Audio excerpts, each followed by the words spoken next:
Ezra Pound speaking. Radio Speeches of World War II. Edited by Leonard W. Dube. Number 8, February 10th, 1942. USA 69. The Stage in America.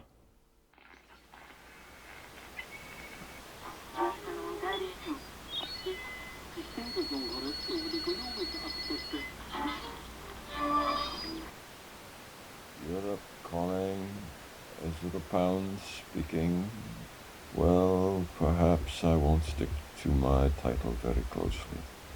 But to start off with, when I was in New York a little back, I saw Catherine Cornell in a play that was a bit soft, and the little sermon she gave from the stage, not quite part of the piece, sounded then a bit sentimental.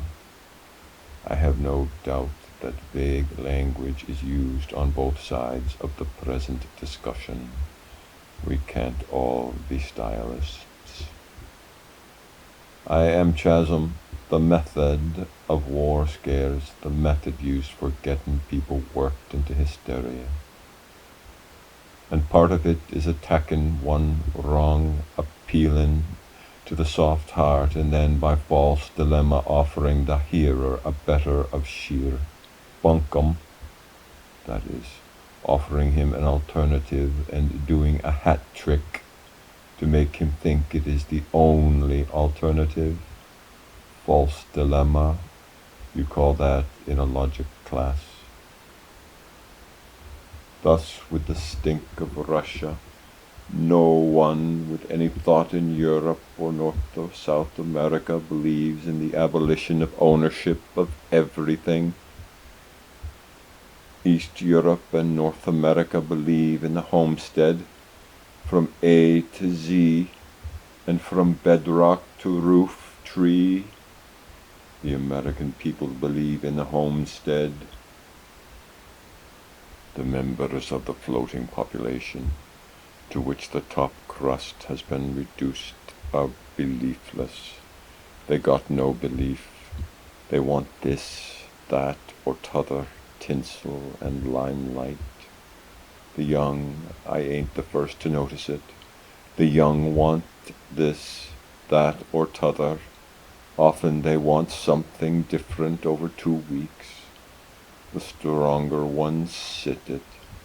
After they get to be 50, a few of them try to see what all the fuss was about.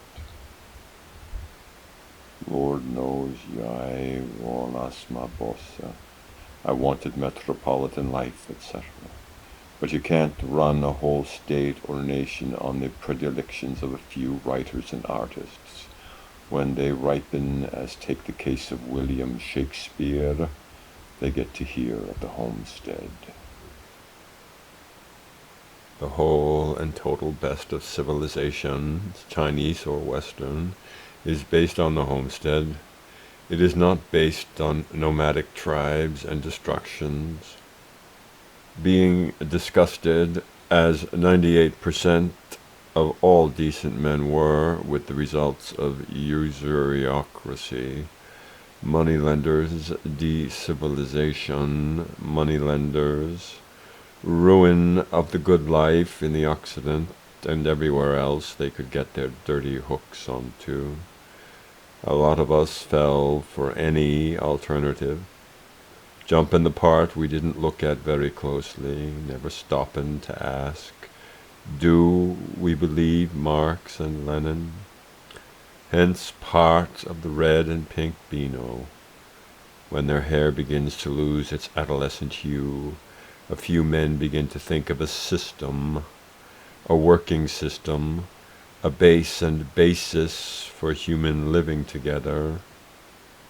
And the answer comes out the same, a house good enough for the ordinary folk to go on living in from one generation to the fourth and fifth generation, and you get relief classically in the Wunderjahre.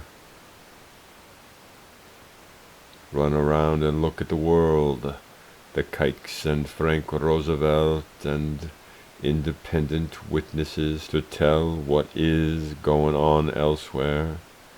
In the old days it was the fatheads with privilege, or mediocre writers and architects and artists that did not want criticism. Every decent idea was to go around, see the best, and then come home and do better. That is the way the good life is built. The so-called stifling air of the provinces, etc., was due to fear, due to shunning comparisons, while if every American would get up tomorrow morning and ask himself what he really wants, there would be an end to the Roosevelt hysteria. That is to say, it would not spread like a pest throughout the American nation. If the citizen, after having asked himself that, would then go on to the old rights of man and say, how much of it can I get without doing dirt to my neighbor, the good life would approach very rapidly, more rapidly than it usually does, if we can trust to the human record. Yes, I know what the decent English are resisting, and what they were even ready to fight to resist. And if they had any clear-headedness, that would be dandy. They want their cultural heritage. They think the English once had nice manners. Well, I was talking to a friend of mine, and she was born with a name sacred to every man who cares for poetry written in English, Rossetti, and she said, the worst manners come from people trying to be nasty to people who they consider inferior. Matter of class, and the Nazis have wiped out that feeling, and wiped out bad manners in Germany. The new Europe goes on now, doing what American democracy, in the clean sense of that word, started doing when it made a declaration of independence, but failed to define all the words used, or compromised on the wording, struck out Jefferson's original sentences about abolition of slavery, and for the sake of a vote, omitted to specify that equal means equal in the courts of law, no man having privilege over any other to be let off certain penalties 'cause he was the son of his papa, or had been to a university. I told my rare and precious readers 10 years ago that there was an anti-snob movement in Italy. Of course, no one paid any attention to that sentence, so I repeated. Some things you are learning 30 years late, some things 20 and 10 years, and in others you swallow goof like Mr. Donovan, Colonel Donovan, or you merely get hooked with press lies contradicted 2 days or 10 days later. I have a weakness for newspaper writers, ever since a fellow named Monsieur turned up in London in 1915 or some such, and later when there weren't any new book writers, I took to my newspaper colleague, who of course allus looked down on the outsider, but a few of 'em were kindly and tolerant, regarding me as an amateur who didn't menace their paycheck, and I finally took to noticing the waves of credulity that pass over 'em. They know that most of what they can print is all horse, but they believe certain unprinted rumors. Sure, we were to invade Dakar. Well, I don't deny it. Sometimes their tips are straight, but we do almightily need a better system of communication. We need a greater honesty. Naturally, and I don't mean merely about stealing and graft. I mean inside the individual head. A greater resistance to these waves of hokum. Do you want the destruction of the people of Iceland? Is Finland a menace to anyone save a few kike owners of nickel mines? Do the Bites and Sassoons and their delegates represent the best English tradition?